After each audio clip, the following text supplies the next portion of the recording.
the right thing happens for you. All the information about traffic, where other people is, the rest of your schedule will be very digital. Today, most people aren't that digitally scheduled because the system doesn't capture all the complexities, and it's just not a critical mass. So that'll be kind of a given. The idea that you watch what you want, when you want, and nice suggestions are made for you across the board, not just media experiences, but other things. That'll be a very strong thing that comes from that experience. And just the idea of empowerment. If you're ever curious about something as a kid, if you ever want to find people with a similar interest, the system is there to facilitate that. It understands your relationships with other people. Speaking of empowerment, to everybody out there who's watching, who's either starting a business or has a dream, can you go back to a specific moment where, you know, in Lakeview with Paul Allen, your school, was there a moment, aha, where you saw the future in front of you? Was there a specific high five that you guys did? Hey, we're at the threshold of something here. Can you remember a specific discussion, moment, thought, time? Well, there are many interesting things there where we first got to use the computer, and we were amongst the first. We saw that the computer was being miniaturized onto the chip, the microprocessor, and we saw that the key missing element was software, and in fact that we understood how software would have to change actually better than others because they were still thinking of the computer in this very expensive one per organization type way, and we had changed our mind to think about it the way we like to goof around with it, which is one computer per person. And so throughout our high school years, it was like, why don't other people see what we see? It doesn't make any sense that they don't understand that this is a very big deal. They don't understand the computer industry is going to switch around. And we always thought they'd kind of wake up and see it.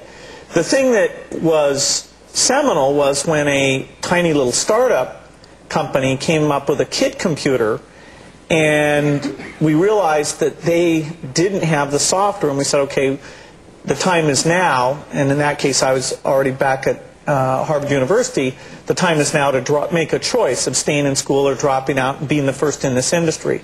We thought it was urgent. It turns out other people didn't even get it for another 2 or 3 years. Maybe we could have stayed, but you know, we just thought it was so obvious that the pieces were coming together. And even companies that were supplying the pieces, like Intel, didn't understand how revolutionary it was. When IBM started the PC project, they had a projection to sell less than 1% of what they eventually sold. They didn't understand that this product line would basically eat up most of the product line of the entire company, even though it had been thought of as just this side project for a lab that really had done a bad job and had nothing else to do. You are known as a very competitive guy. I had the privilege years and years ago of sitting on a plane next to Tom Brokaw, and I said, who are the most interesting people you've interviewed?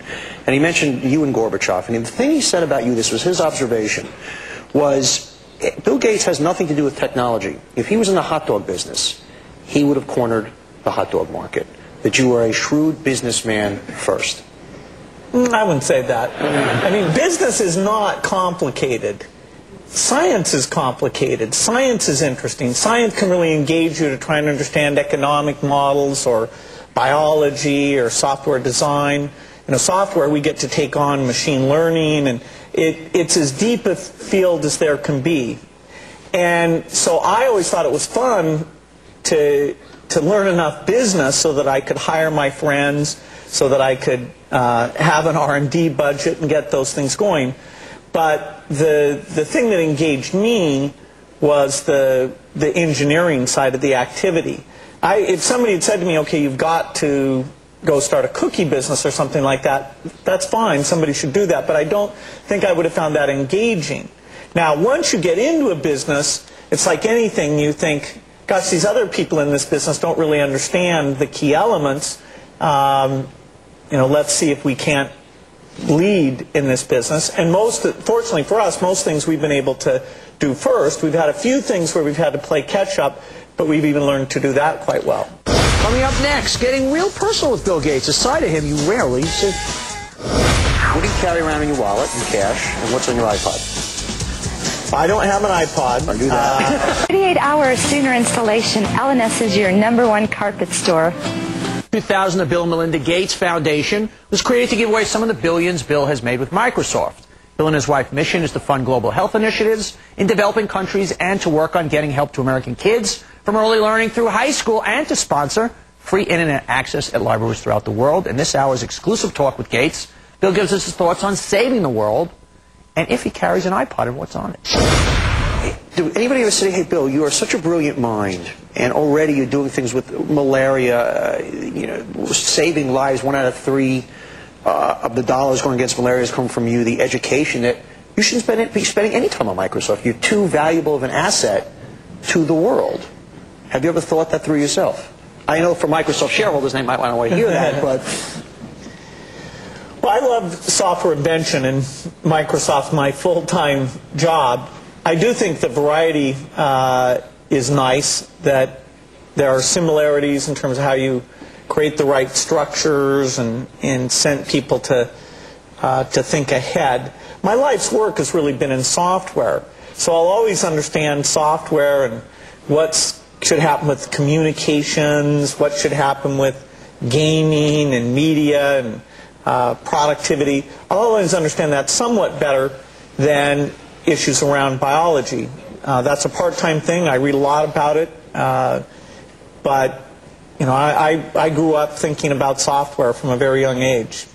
I want to talk about education for a minute, because it's something so near and dear to your mom's heart. I know how important she was in your life, and you picked up the baton and run with it. What can we do about it? Education by nature, you didn't make it through school. I could argue stifles creativity and stifles genius, because we're putting kids through a box. You have to. It's a very linear system. What do we do with our education system to, now that we're in a more competitive world than ever, to open up that box? What are the answers there?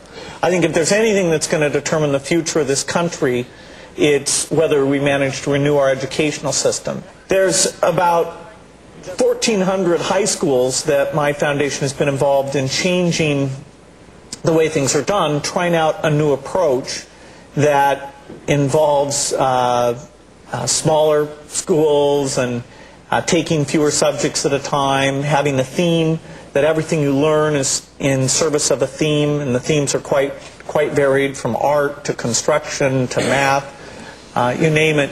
And we're learning. 4 or 5 years from now, we hope to have a pretty strong set of proof points for a different model of high school education that will say a lot about the curriculum, teacher training, teacher measurement, the way the technology comes into it. Those are the things we're trying out. And so far, the results have been really very strong when you change the overall structure, where you make it smaller so that adults and children, students, have this very constant relationship that leads to expectations.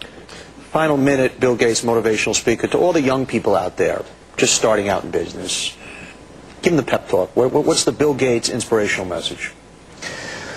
Well, there are many elements that came together for me, but I'd say probably one of the most powerful was just this idea that I could start a company, I could hire my friends, and that even when we had setbacks, that we could just persevere, and that it wasn't going to be that bad as long as we were working on something we believed in and it was fun. Failure rates for new businesses are very high, but fortunately in this country, if you fail once, you can try again. The things you learn are invaluable. Microsoft, when we hire people, we love to hire people who've seen the realities of the marketplace, see that sometimes things don't succeed, because many of the people who worked inside the company have had too much of the case where they don't know what the magic elements were, because we've had a lot of success. And so during the bubble phase, after people went out and learned how the world worked, a number of them who weren't completely jaded by it came back in and sort of could report that it's tough out there and how things work. So starting up a business is a great thing if you love the people you're working with and what you're working on. Final 2 questions.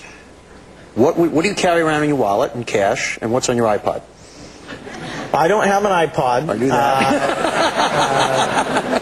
I think a phone is a nice portable device to have one's music on, and I think some other people may do that in the future too. We'll see. And I don't carry a wallet around that often, but Bill Gates, it's been a real pleasure. Thanks okay, so much. thanks.